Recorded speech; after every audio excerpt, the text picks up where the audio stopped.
Hello, hello, and welcome to Third Shot Rants with Howard and Gina. I'm Gina. Hi, Howard. Hi, Gina. And we're two pickleball friends living in Chicago. Gina, what are we doing this episode? Howard, we've got a really exciting guest today. Pro pickleball player Vivian Glozman is joining us. Vivian's joining us from the Pacific Northwest, but her journey started on the tennis court. She was a top-ranked junior and went on to play Division I tennis at Cal Berkeley and UVA, and then made the jump to pro pickleball in 2023. Since then, she's climbed as high as number 7 in the world, captured a PPA gold in Australia earlier this year, and just wrapped up a season with the Chicago Slice, our local entry in Major League Pickleball, which is a pro pickleball league that uses a team format. For context, her duper hovers around 6.0, and I got a first-hand taste of a toned-down version of that last night, Howard. Vivian, thanks so much for joining us.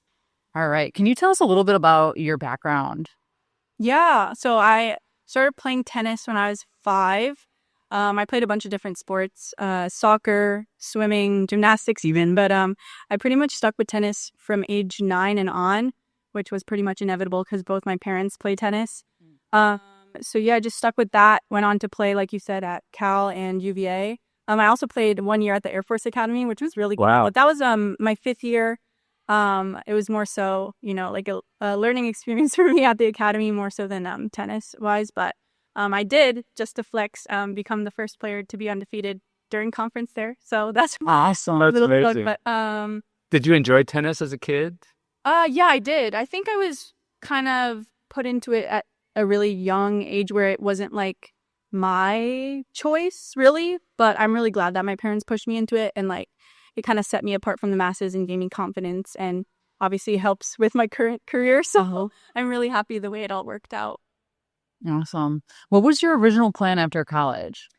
Yeah, so after college, I was pre-med in college. I wanted to be a sports medicine doctor. And then a lot of people think they want to be a doctor. I realized how much time and dedication that is. So instead of that, I kind of met in the middle. I still wanted to be in the sciences and medical field, but I decided I wanted to do PA. I felt like it was a good balance. So I actually, after my year at the Air Force Academy, went home and started working as a CNA and at the hospital, trying to get hours for PA school because you need 2,000 work hours. And so I begged my dad, I said, house me for 1 year, I'll get all my hours in. So I was working like crazy, 12-hour shifts sometimes. I picked up a second job actually in retail, which had nothing to do with my medical route, but I wanted just a different look because I was just stuck in the hospital, stuck in a nursing home, as you can imagine, not very glamorous.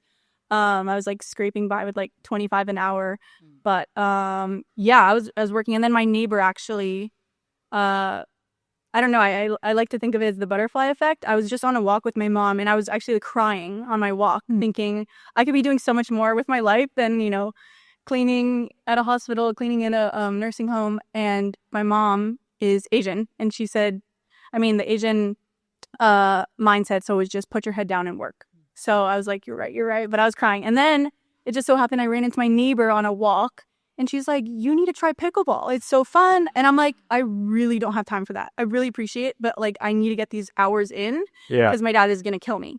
But then I caved. I think 2 months later, about end of November, I caved, and I was like, I need to try this out because I was, as you can imagine, I was so burnt out. I was barely sleeping. I was just working. And so I tried pickleball. Hated it, actually. That's probably your next. Okay. Hated it. What did you dislike about it right away? Well, I think we were kind of chatting about this yesterday. Coming from tennis, you think you are at a certain level of superior, I don't know, superiority complexes as a thing. I just thought I was so much better than the sport and than everyone else. When I step on a court, I just have the mindset that I am better. Yeah. And then I just play with these people who I've never met, and they're beating me.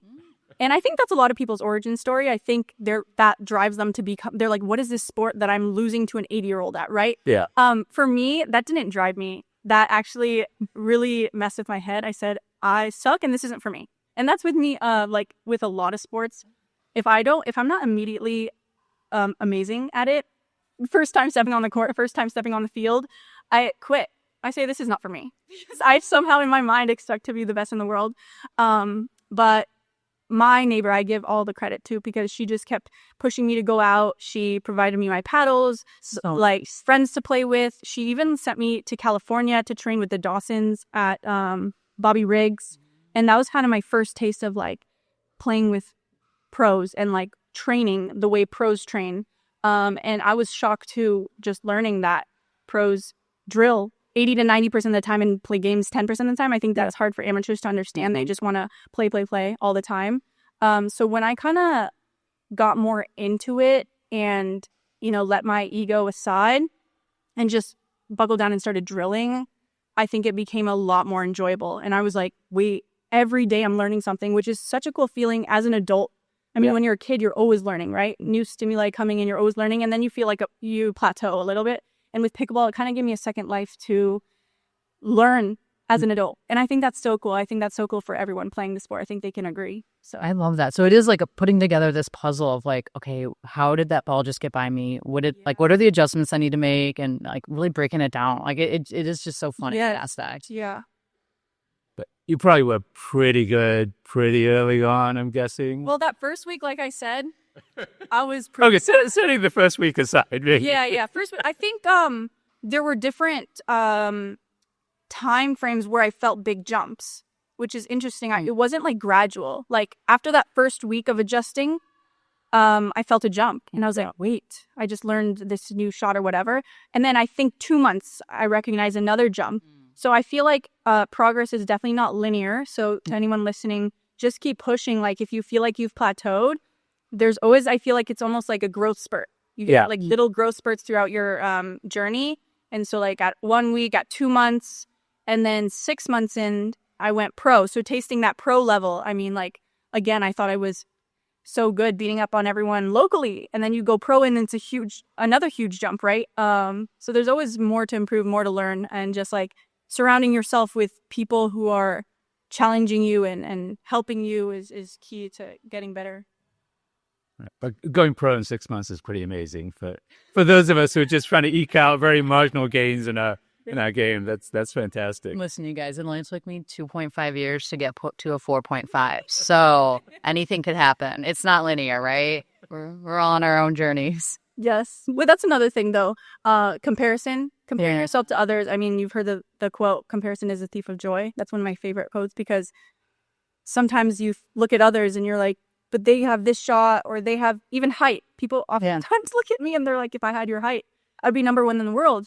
And I say to them, but you don't.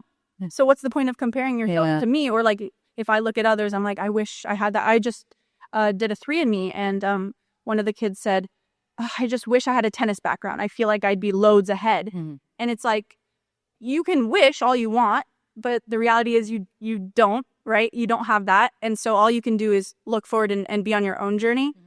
I think that's important for people to understand. Everyone learns at a different pace, learns at a different style. So very important to realize. That's amazing, Vivi. Does your family play now at all? Pickleball? Yeah. Well, what's actually so cool. So my sister, actually, I'm going to give her a shout out. She's a sophomore at Stanford University playing tennis. Very accomplished athlete. Great girl. My best friend. I call her my best friend. She doesn't think the same of me, but she still plays tennis. So my parents are still very involved in her tennis, and my dad goes out and still coaches her, trains with her. But I will say I'm proud that because I've started pickleball, they have gone out and played themselves, especially during the summer, because I'm from Seattle. The weather's nice and everyone loves it in the summer. So I'm glad because my dad is able to get out and be active, you know, because when he's coaching Val, my sister, I mean, he's just feeding balls. You're not really moving too much yourself. I think my mom still loves tennis more, but yeah, neither of them are allergic. I'm glad that they have an open mind and are able to try that out. Yeah. Yeah, I saw on Reddit that your parents play at a park, and some people are familiar with them that were commenting. So, like, okay, they got a little following. Yeah. That's awesome. So, let's see. Can you tell us a little bit about what the day in the life of a professional pickleball player looks like? Yeah. So at home, my day looks a little different than when I'm on the road or training. At home in Seattle, not too much pickleball going on. I do have a good group. How much are you home versus on the road? Yeah, well, this year looks a lot different from last year because of my contract, obviously. last year when I played the full MLP PPS schedule, I was home. I tell everyone this because it's insane. I was home for a total of 2 weeks out of the year. Wow. Yeah, so very much a lot of traveling. I was pretty much living out of my suitcase. And for anyone who knows me, I love like fashion. And when I have to wear the same things over and over, I mean, it sounds silly. I was just kind of missing my closet at home. But it does get exhausting. So, but this year, since I haven't been able to play as many PPAs, I have been home probably half of the year.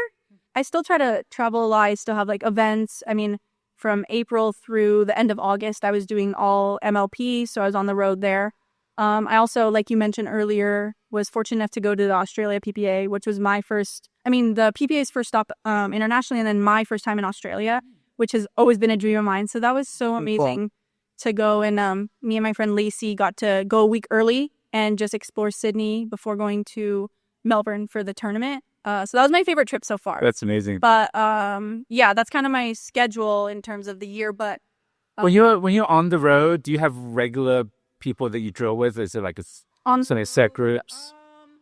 Yeah, it kind of depends on who I'm partnered with, or like if I'm traveling with MLP, obviously it's my teammates. Right. Or you can get rec play in with other teams. Your GM or your coach will set that up, or yourself. So yeah, I feel like everyone's pretty familiar with each other. We're all friends, not the bestest of friends. I mean, you see a lot of stuff going on, but I think we all put that aside and like we can reach out to anyone and play, and everyone is willing to play. So I think that's really good. It's cool to hear about the community like that, you know, because you have competitors, but we're also helping each other get better. Yeah, exactly. Yeah. Iron sharpens iron. Yeah. So how many hours a day would you drill like when you're in season? In season, I would say my drill sessions are like 2 to 3 hours. If I am specifically, like sometimes I'll stop by in Austin. I like to train there because I feel like a lot of good players are there and it's kind of like a middle ground. I know a lot of people are in Boca, but being from Seattle, Austin is just way more convenient for me. And so when I go there to specifically train, I'll do 2-a-days. So I'll do a morning session and an afternoon session. So that'll be, I don't know, like 2 hours morning, 2 hours afternoon. So for a total of 4 hours. But at home, I'll just stick to one, probably for 2 to 3 hours. It's really dependent. Also, just listening to your body and your mental state. Like sometimes you want to do more, sometimes you want to do less, and it's not really set in stone. I mean, the beauty of our job is that we make our own schedule, right? So I'm really fortunate that I get to choose when I want to work and not. Right. That's so important too, right? Because there's no like, oh, you have to train this amount of time to get to this level. Right. It's really like every day Yeah. When I'm coaching and I see someone like struggling, I'm like, hey, how was your sleep last night? And they're like, not good. And I'm like, yeah, I'm seeing that, you know, a little bit. I think pickleball is dangerous in that aspect because it's so fun. Yeah. And it isn't too hard on the body where you think you can keep going and going. But I think rest days are so important. And I don't think people realize that enough. Not only like, let's say your body feels great, your mind needs a break. Yeah. Really. It's all about balance in life, like finding other things that you enjoy doing, other circles. Sometimes you get so sucked into the pickleball circle. You get caught up in the drama, let's say. I don't know. It's good and healthy to do things outside. Yeah. Absolutely. How do you figure out like what to work on, like what you're drilling, what your plan is? I think coming out of tournaments, jotting down like main things that you felt like crumbled under pressure is a huge, or if you're not playing pro tournaments, like your local tournament, whatever competition you're doing, because a lot of times you practice things in a drill session and you think you're great, you're God, you're like, I'm never missing. And then everything crumbles under pressure, right? And so those are the best opportunities to notice what kinds of things are going wrong and then take that into your next drill session. Do you have a coach or? No, I don't have a personal coach. There are MLP coaches. So on the slice, we have Carlos DeLora. And then when I was on DC, we had Kyle. And then when I was on the Breakers, we had Scott Crandall. So I've been fortunate enough to work with very high-level coaches, and they've been so helpful. And it's like cool to see everyone's unique perspective. And it's honestly shown me that there's no right way to play pickleball. Like from Scott, I learned certain things. From Kyle, I've learned other things. From Carlos, and it's like very cool to see everyone's mindset. And you have to take everything with a grain of salt. I think sometimes people put coaches or other pro players on a pedestal thinking what they say is like so insane and life-changing. And sometimes maybe it is, but like other times you just have to see what works for you because everyone has a different game style, a different, like I said, way of learning. So I've taken a little bit from everyone, and I also have to listen to myself. I also take a lot from my fellow pro players, you know, like everyone has something to offer. So listening and having an open mind, but also listening to yourself is super important. So when did you first go pro? June of 2023, I officially quit my job. Cheers to that. Yeah. So And how do you figure out like who's gonna like getting a partner to play with in tournaments? What does that process look like? You pretty much just reach out. Uh-huh. You say, do you have this tournament open? Or do a lot of players play with the same player or partner for like 3 months at a time, 6 months at a time, even a year at a time? I think a year is dangerous just because for you personally, you might have issues. And then for your opponents, they might figure you out. So I'd say 3 to 6 months is a good amount of time. Or you can, instead of time-wise, you can do tournament-wise, like 4 tournaments, 6 tournaments. It's really just kind of trial run. You see a lot of players playing with a lot of different players because we're all good, right? So it's just about chemistry, how you move together. Are you in sync? Sometimes 2 good players are not 2 good partners, you know? Right. So it's just about also having an open mind with that. makes sense. So this season you had some epic wins at MLP. Are there any like matches that really stood out to you? Yeah, I think my favorite had to be at St. Louis. We played the St. Louis Shock. So we played the home team. Yeah. And we played them actually in Daytona, the previous event, and we got swept 4-0. It was like the easiest sweep ever. And so going into St. Louis, I was like, not only did we get swept, now they have their home crowd behind them. Yeah. It's going to be like 20 minutes. But yeah, me and Callie came out, and I don't know what we were on or if the other team was struggling with something internally, but we came out firing, and like I think we won. I don't even know, 11-3 maybe. Yeah, and it was against Anna Bright, Anna Kate Fahey. Yes, this is a huge. Yeah, that was great for us. And I think it set the tone. The guys did not win, but then going into mix, me and Max also had a great mix win. Over a little cheating in that game, actually. I don't know if you watched it. Max they started coming back. So I want to say it was like 6-all or in that territory, right? Or maybe we were ahead and they just racked up a couple points. And Max went for the classic, like off the bounce speed up straight into Gabe. And Kate was so mad after the match. We paddle tapped and she's like, way to go for his head. And I was so confused because it's so competitive out there, but Gabe and Hayden are like literally known for doing that. And in fact, in men's, the previous game right before our mix, Gabe took a ball off the bounce and hit a girl in the stands. A little girl. She was like maybe 6 or 7 and she started crying.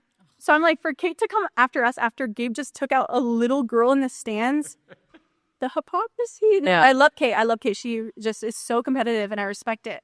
But that was probably my best overall match of the season. I don't watch as much pro pickleball as Gina does, but my favorite clip is, I don't know all the players, but Kate Fahey like just whacking herself in the head with a paddle. It was amazing. There's controversy on that. I don't know if you guys are on Twitter. I'm not on Twitter, but I've seen so many screenshots of people debating whether or not that's good for the sport, necessary. I think, my opinion, if you care, is I think you got to do what you got to do. If that helps you, do it. And I don't think as someone's opponent, you can say whether that's right or wrong. I think you just have to lock in yourself. And if it helps you to stay quiet, stay quiet. If it helps you to get fired up, get fired up. But I think for people to have such heated opinions on it is not right. But yeah, like for me personally, I'm pretty quiet on the court and I feel like that helps me. But how do you feel about people who are really fired up and just kind of yelling a lot? And yeah, right. Yeah. So for Kate, for Anna, Rachel, right? They're known for screaming. And again, I think they've been vocal about that helps them. And I think that's great because you're okay with it being on the other side of that. Oh, yeah. Like I said, we're all professional athletes. Yeah, if I can handle that, I shouldn't be in this sport, right? Yeah, that's so excellent. People who are sensitive about that, I think maybe need to look within. But again, we're all athletes. We all want to win. And I think the fire is great.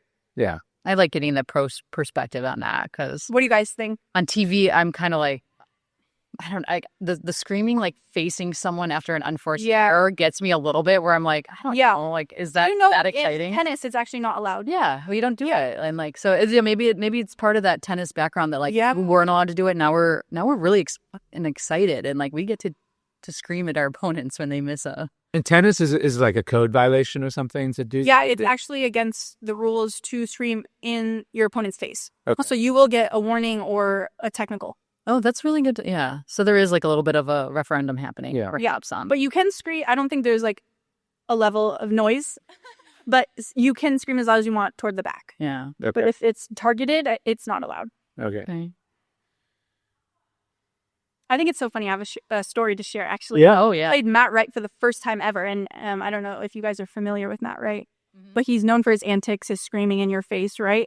And I'm like the complete opposite. I'm so quiet, and like when I win a point, I immediately turn around. And so when I played him for the first time ever, I experienced it, but it didn't affect me at all, because when he wins the point, I literally do that little paddle clap. I'm like, "Oh, great shot." And he didn't know what to do with himself. Now he'd be like, "Yeah." And I'm like, "Oh, that was a great shot." And he's like, "What?" Because he's like, "Wait, you're not mad? You're not like stressed?" I'm like, "You hit a wonderful shot." I'm like, and I wasn't even trying to rage bait him. I just genuinely was like, "No, that's a great shot. I'm so glad you're happy about that." Or like I would turn around and he'd be yelling in my face, but it's not my face, it's my back. You know? Yeah. So that's another thing, like having little things that work for I personally would never get into it. I think when I get into it, it benefits my opponent, because I don't really like attention on me. Yeah. So if there's a lot of drama and people are like, yeah, right, it's too much for me. It's overstimulating. But if you like that back and forth and that gets you fired up and you like the crowd behind you, then by all means go for it. But I think that was the funniest part, because after the first game, he's like, this isn't working. So he stopped. This isn't fun. You're not engaging with me. And Matt Wright, he's like the dad on tour, like 40-ish, right? Yeah. It's But yeah, I gotcha. Maybe 40. I don't know. He's kind of got like dad bod going on. I think he's a lawyer by day. Yeah. So he kind of comes out and he went, like, it is awesome to see him out. Like, I'm always going to be rooting for like the person that's not 18 years old, I think. It's fun to see. Yeah. Fun part about pickleball. So you're in town this week in Chicago, and you're doing a lot of like clinics and 3andMes. Can you tell us a little bit about like what people can expect in a session like this? Yeah. So I've done a couple of 3andMes now. I think they're super fun. It's more for the higher level because, we jump right into gameplay, and I get to share my thoughts on, some technique, but a lot of shot selection and court, where you're standing in the court. And it's really fun for me because I think being a coach also allows you to look within yourself, and like things that you see in others are also happening in yourself.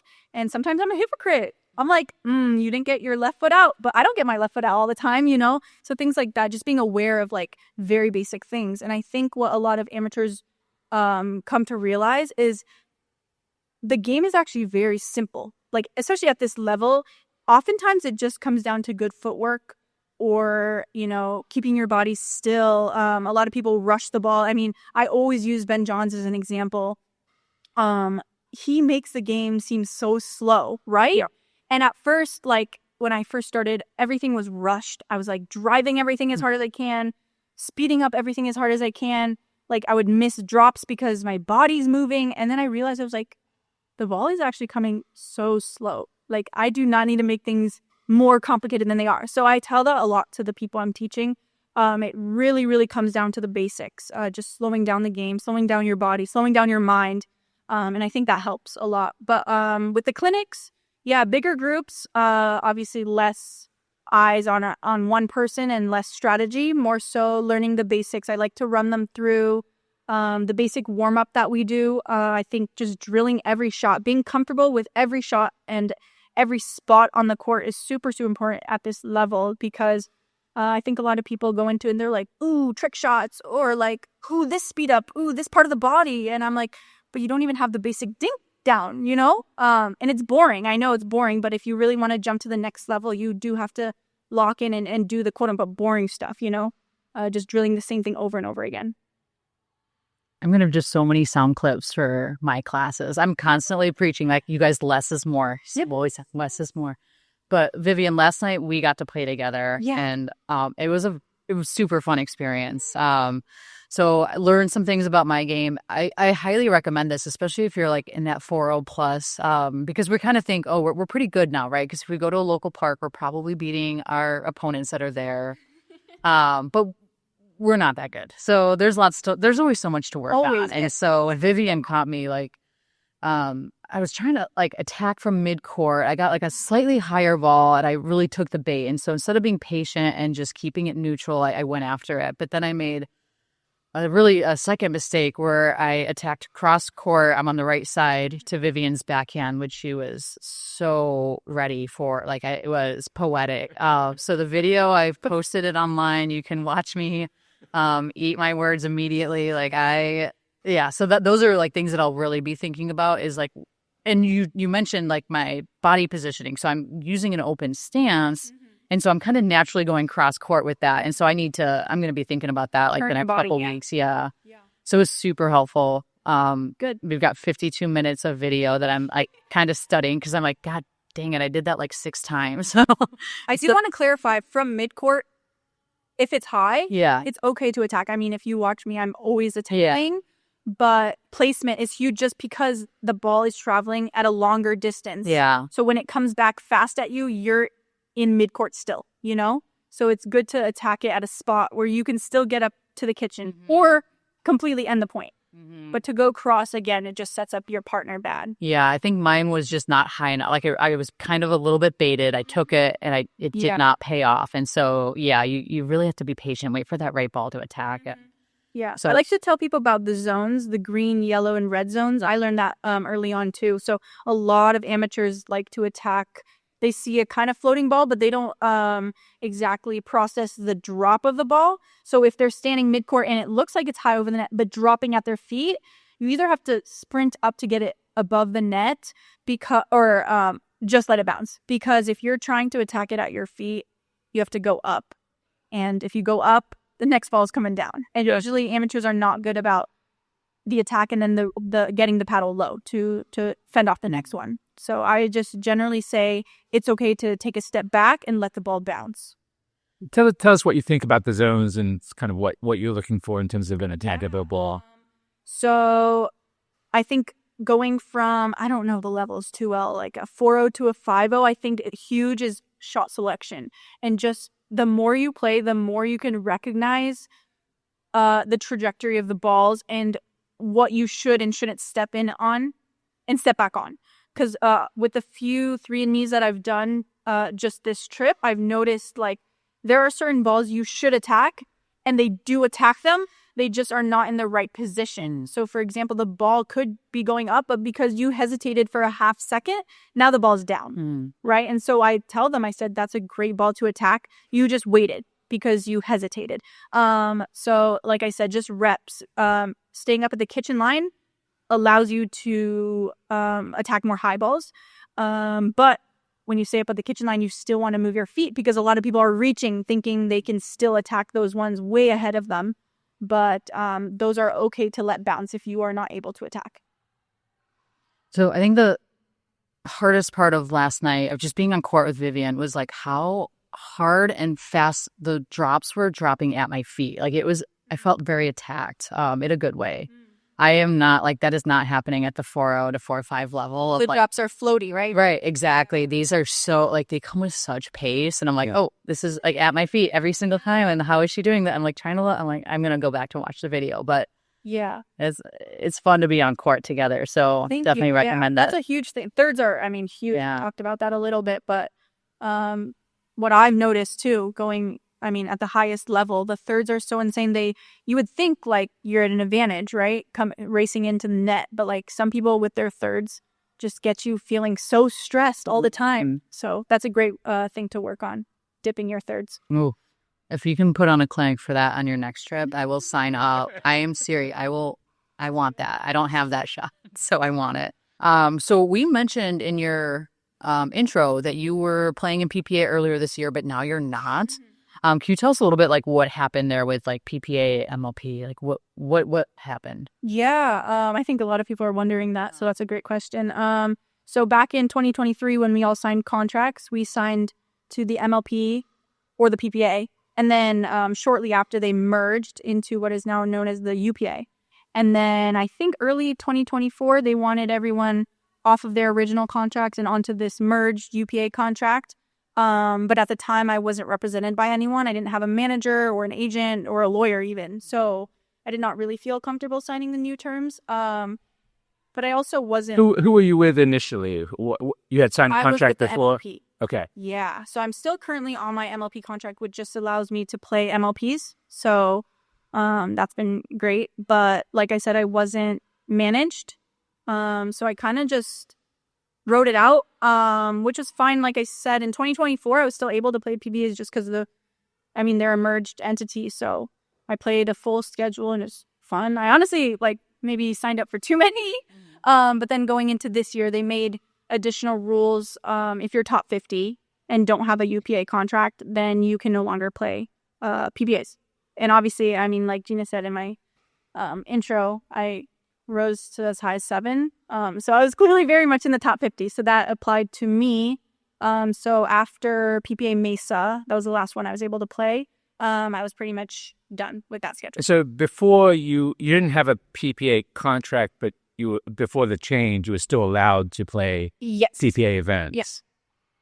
And then you're just kind of competing. You're competing for prize money at the tournaments and stuff. No prize money, just contract. Okay. Yeah, I see. I don't think anyone on their UPA contracts is for prize money, as far as I'm aware. I think they're trying to move into prize money contracts now, which I think is a great thing. Because you did see a lot of people take their contracts and, to say it nicely, stop trying. Just because, the mindset of, oh, why would I try if I'm making all this money, right? And I get to go home early or whatnot. I think the beauty of athletes and competitors, you're intrinsically motivated, right? I want to do well because that's my brand, right? And so I think a lot of people took that mindset, but a lot of people did not. And so I think to go back to that tennis format of prize money only, I think is great and will show who wants it the most. Yeah.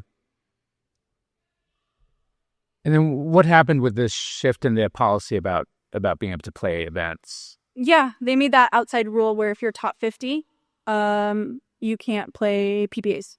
Okay. So that kind of is where I fell into. And so there was something unfair in your contract that you felt? Or at this point, you're unrepresented? Yeah. You decided not. Nothing wrong with my contract. Okay. My contract is great. It was the outside rule because I was still in my MLP contract in 2024 and was able to play because there was no top 50 rule. Yeah. But did you get into discussions with them about entering into a contract to play PPA? Adjusting my contract? Yeah. I did. Yeah. At that point, I did have management. So I did not speak with them directly. So everything was through a third party. So I did not hear anything about those negotiations, but we've been working on it. Yeah. Okay. So right now at this point, we're just doing MLP and no PPA at this time. Correct. Yeah. But PPA is looking for your top player. PPA is looking for top players to play, right? But it's just in terms of being able to work out an agreement for you to join. Every agreement is always what's best for both parties. Yeah. So if we can work that out, my manager, my agent, my lawyer, happy to play. Yeah. Yeah. This is something that I struggle with, as a coach, is naming my price. What is my time worth? What is my knowledge worth? And so I look to you and I think hell yeah, that takes a lot of guts, right? To say no, I'm not dealing with this right now. Let's have a real conversation next year and see if we can have a meeting of the minds. But yeah. I also think what I've learned throughout this whole process is how important it is to have a representative. Gosh, it was stressing me out to the max. I don't know if people know that. Every day I was pretty much crying about it, which is not something athletes should deal with. The business behind it, the politics, whatever. I think athletes have their own branding and need to focus not only on their training, but their entire lives, and what you're putting out there. So I think having management is so helpful for anyone listening. If you're ever trying to do discussions on your own, I suggest having someone represent you.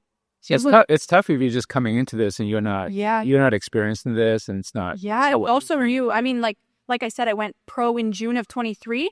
And then in August, they came out with all these contracts. And I had never heard of, I was like, what's a contract? Like, what are all these words? And thankfully at the time, I had just been drafted to the Bay Area Breakers. And so that whole ownership group has just become my second family. And they took me under their wing and like did everything for me. So I'm super, super grateful for them. But yeah, after that, the second round of negotiations, I was not managed. It was really stressful, honestly. Yeah. Just being so new and like no representatives. Yeah. So now your team is still working on negotiations with PPA to try to sort something out. I mean, they have so many players to deal with.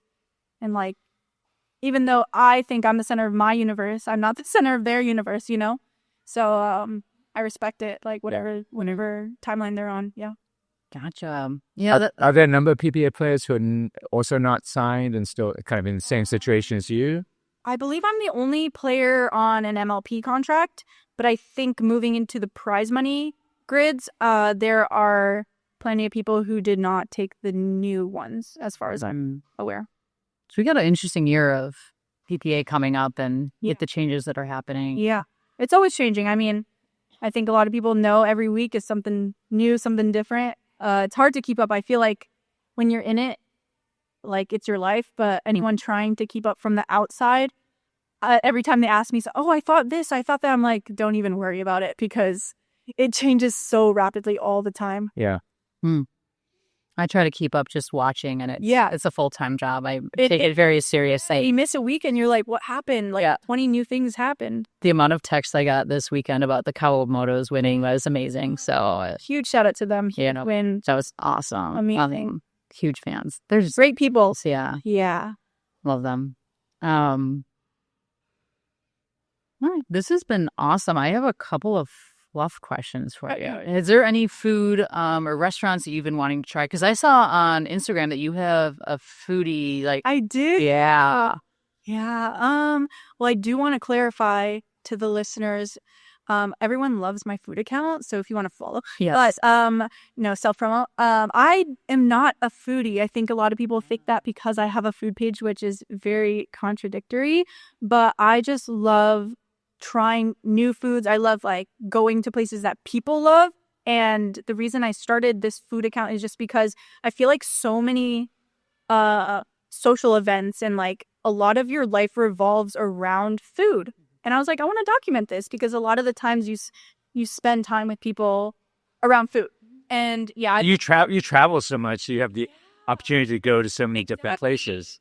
So I'm like, why not document this? But I am not like picky or like obsessive with anything. I am not like, oh, I have to eat this every day. In fact, I try to try new things every single time I'm in a new spot.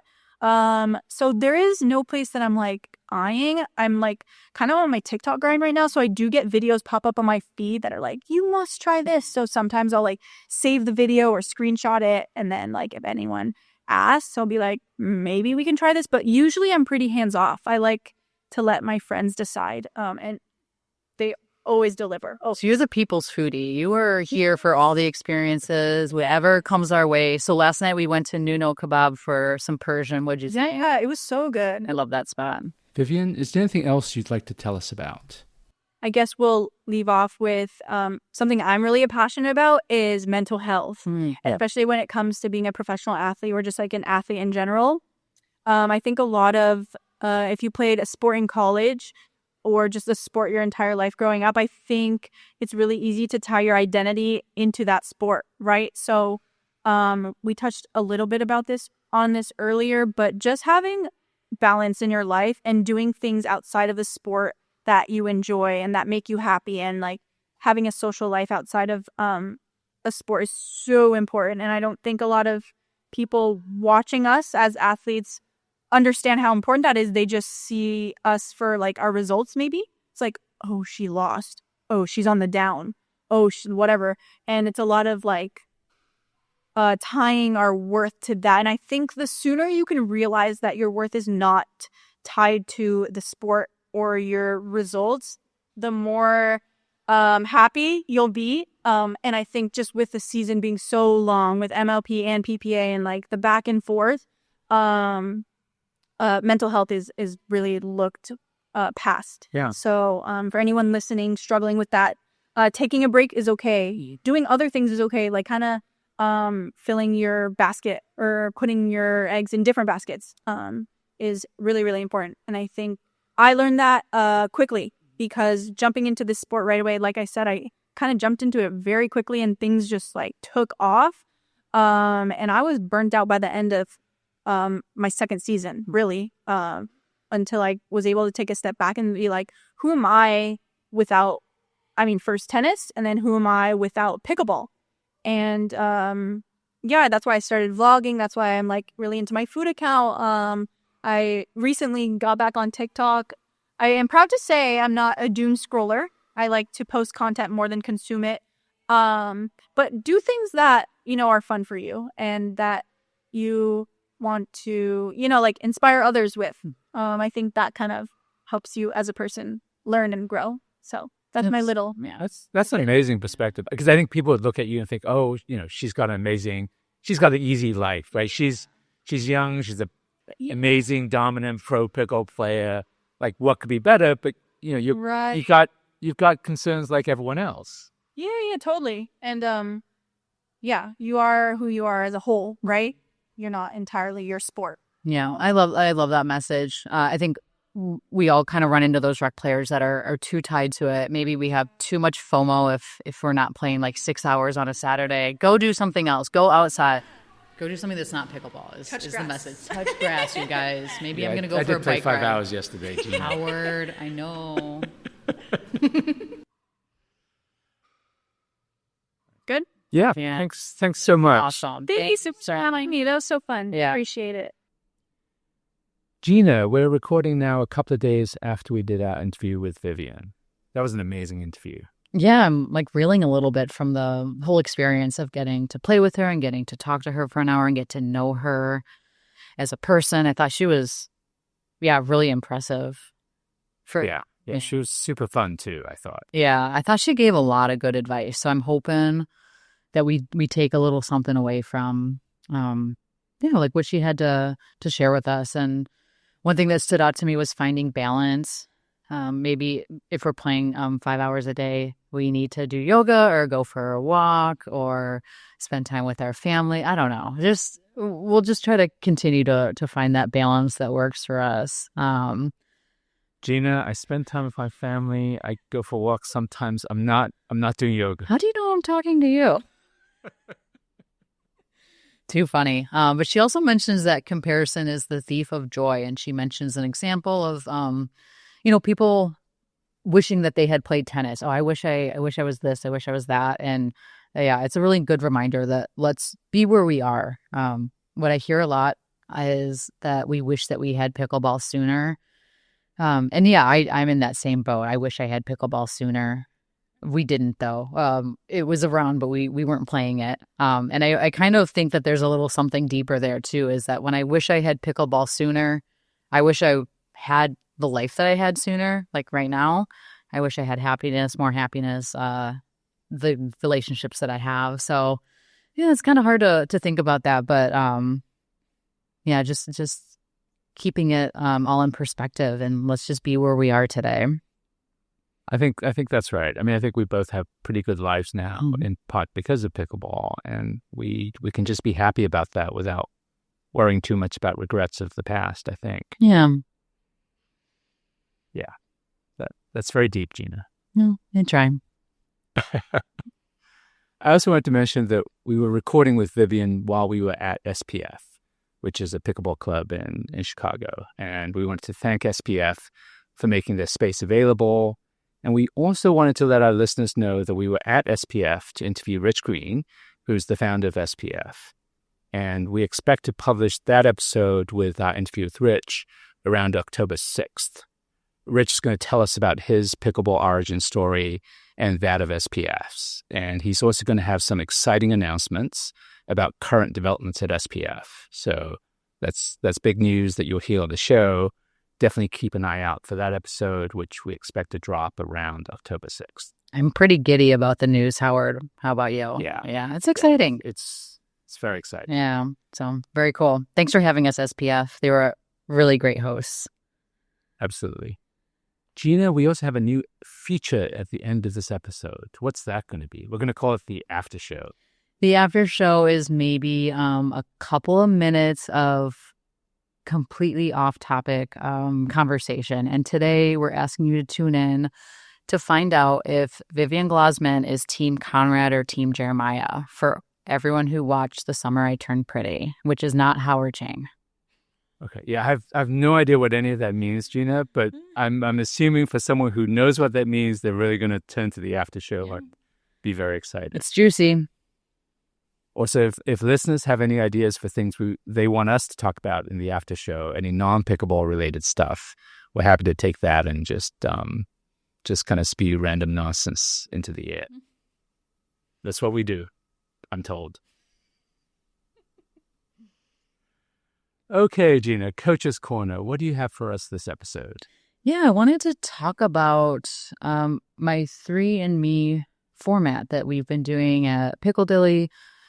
We've been having a lot of fun with it. So this week, we mentioned earlier in the episode, I got to do a 3andMe with Vivian as the coach and got to learn a ton from her.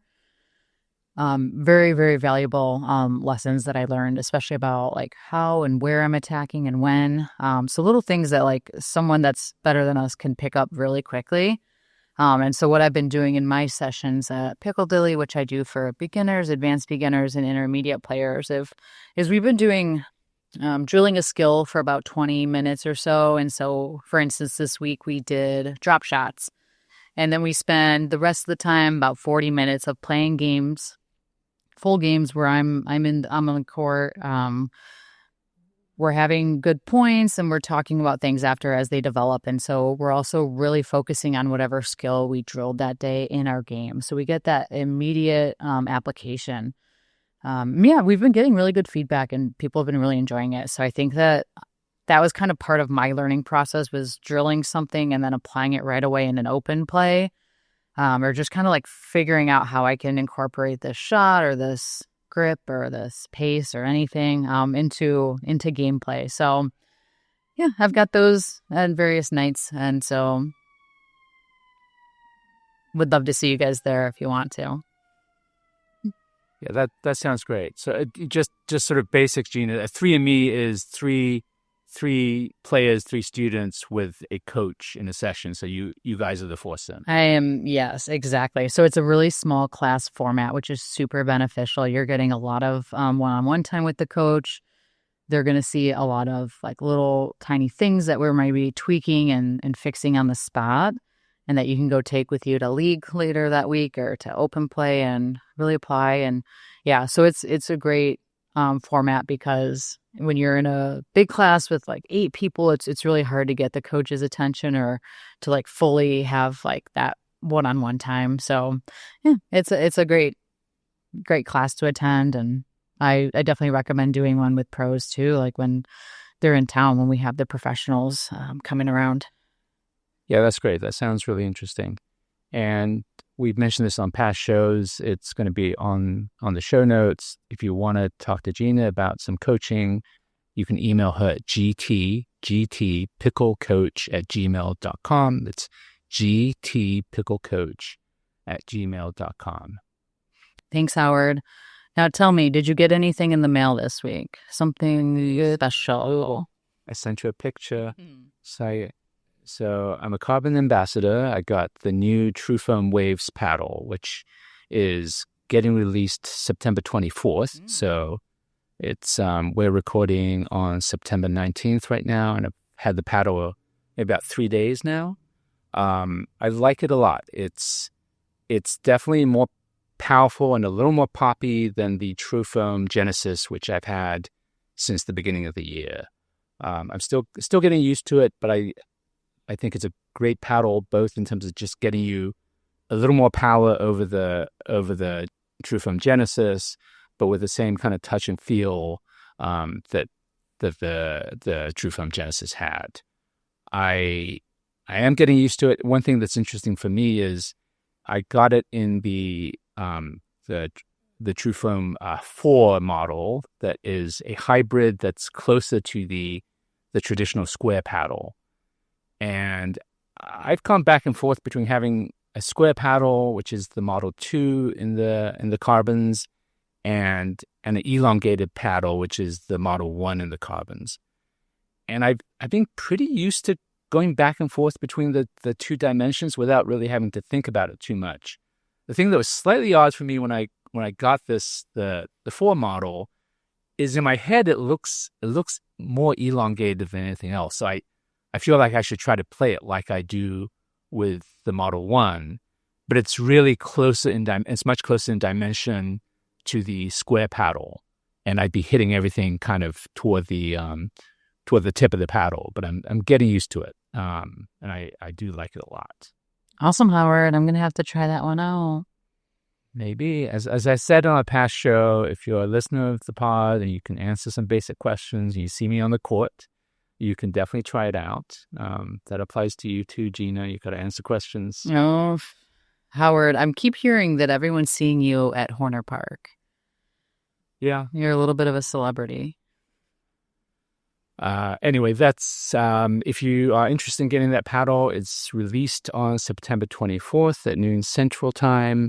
And I have a discount code. It's CRBN10, CRBNTEN. And that code and a link will be in the show notes. As always, we welcome listener questions and comments. You can email us at thirdshotrants@gmail.com. We've gotten a lot of feedback either through email or through people we know who've kind of told us what their reactions are to past content we've had on the show, and just sort of general feedback about things they want us to talk about.